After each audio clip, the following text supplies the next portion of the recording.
So I've realized that there is a big problem with Kingdom Hearts 4 and that they've introduced a lot of new characters that are actually not new characters, but rather are characters that were introduced in the mobile games but have not been utilized since then. And since all of those mobile games have been discontinued, I want to go through and just make a small little video series just kind of going through each of the different characters, who they are, and how you can expect them in Kingdom Hearts 4. Now, some of these characters, I'm going to be honest, you're going to have a lot of question marks when it comes to how they're going to be utilized in Kingdom Hearts 4, and that's okay, because that helps to just add to the mystery.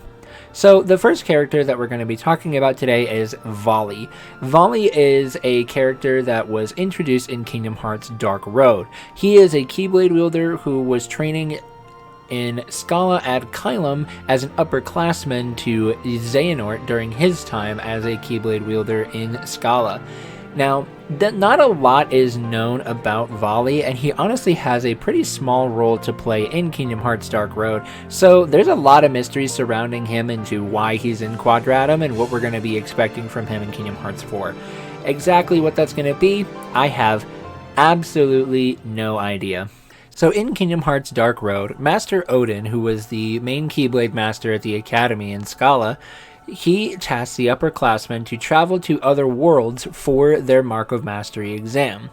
The thing that Master Odin wanted them to do is he wanted them to travel to different worlds, prove their readiness, and attain the rank of Keyblade Master amongst traveling the worlds that were separated by the Keyblade War that happened at the end of Kingdom Hearts Union Cross. But I'm not going to get into the Union Cross side of things because it's not really relevant for who Vali is. As the upperclassmen were traveling through the different worlds, they ended up all disappearing. The 7 upperclassmen, Hoder, Helgi, Heimdall, Vala, Vidar, Sigrun, and Vali himself, went missing while they were traveling. Because what had happened was while they were journeying across the worlds, they were trying to use their journey to investigate and eradicate the darkness. They wanted to fully and completely eradicate all darkness within the worlds and bring about a reign of pure light. Now, unfortunately, there was a lot of problems that happened throughout their journey. They end up having a lot of infighting, they deal with a ton of inner conflict, and many of the upperclassmen end up being killed, and this is where a lot of the conflict then sparks throughout Dark Road. I'm not going to go into all of the details of this because it's really, again, not totally relevant to Vali himself, outside of just him being around and following what the rest of his classmen were doing because he wanted to make sure that their goal was achieved. Not just to be able to become Keyblade Masters, but to eradicate the darkness completely from the rest of the world. Once the upperclassmen had learned that Baldur had succumbed to the darkness and they really wanted to find a way to eradicate it, they all worked together to try and summon Kingdom Hearts by stealing vital artifacts from different worlds in order to try and bring the worlds into chaos.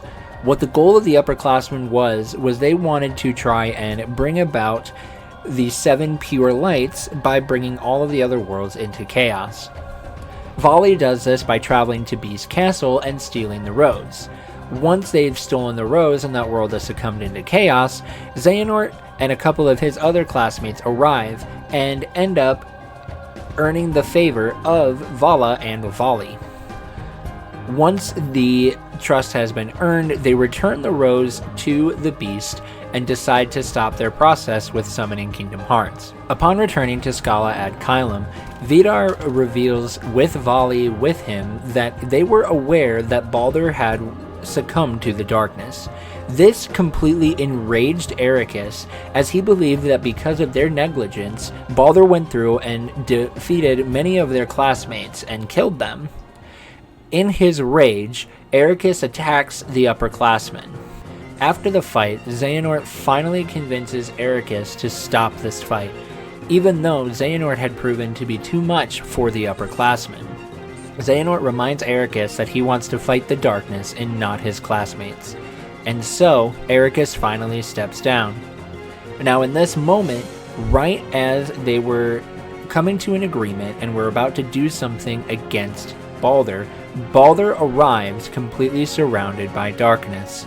Baldur then attacks the classmates using Heartless to try and stall his classmates. Once this fight is complete, Balder is now up at the tower and is ready to fight Ericus, Odin, and the rest of the Keyblade Masters.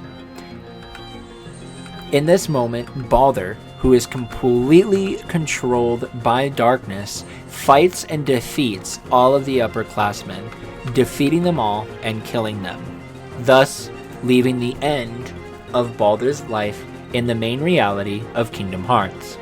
Now, we know that Vali ends up in Quadratum as it was revealed in the latest Kingdom Hearts 4 trailers, but exactly how he got there remains to be seen, as some of the upperclassmen that were defeated in the underworld do end up in the underworld later on, but Vali does not end up there.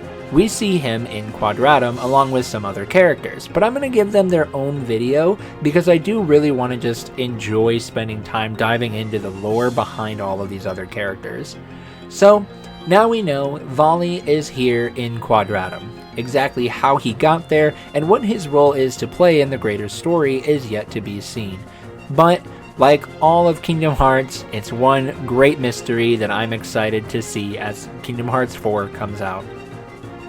As always, I do want to give a huge shout out to all of my Ko-Fi supporters. You guys are the ones that help to make this channel possible. If you would like to support on Ko-Fi, you can do so down in the link in the description below. And with that, that will be the end of this video. Please guys do like and subscribe, and let me know which character or any Kingdom Hearts lore questions that you might have in the comments below, and I would love to be able to make a video just hoping to clear up some of those lore questions, because I know that Kingdom Hearts lore can be a lot. It's not that confusing, but for some people that might be a little bit more difficult, and I would like to be able to provide as much help as I can. But with that, thank you guys so much for watching. You are loved, you are valued, you are fearfully and wonderfully made, and we will see you right back here in the next one. Have a wonderful rest of your day, everybody.